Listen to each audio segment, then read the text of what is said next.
So we'll talk more deeply about it, but especially like at the end, there's this sequence at the end where it's like full blown nightmare mode. And I am not gonna lie, I have absolutely no idea what happened during that scene. Zero clue. And I didn't care to go back. I was just like, all right, I Yeah, don't well, care. for I just want this to listeners, be over. Jeremy was taking a ton of fentanyl during reading that. So he was very It was just confused. like it was this bizarre like because there's like this very it's like like he lives in a haunted house in Maine essentially. And it's like it's not haunted in like ooh spooky Halloween. It's like haunted as in his wife died and there's other people who've died in the house. So like their spirits are still there and he's just like kind of cool with it until the end it comes to a head. And then they like fall into this bizarre like true nightmare. And to me, that was the worst scene in the book.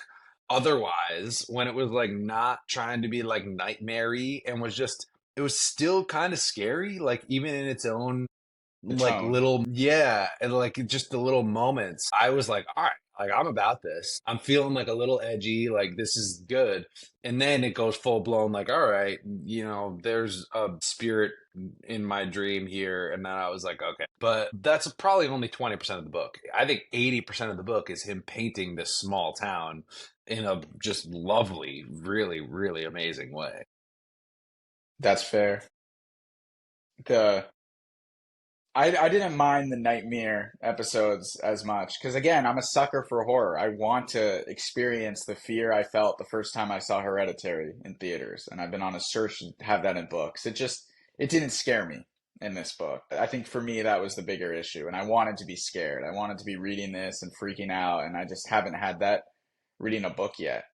But this is one of the more, for context, considered one of the more literary Stephen King books. Maybe that's false because we got it from ChatGPT, but I think I asked it like, which books are the most literary of Stephen King's portfolio? And they said Bag of Bones comes to the top of the list. And he said in the audiobook and the interview we listened to that it's one of his favorite books that he Hmm. wrote. And I think we both agree. I don't know what your preconceptions going in were. I was a little bit, I wouldn't say hesitant, but I had lower expectations than some of the other books we've read, and I was pleasantly surprised throughout and never found myself getting bored, never found myself, angry that we had picked this as a choice. Just Hmm.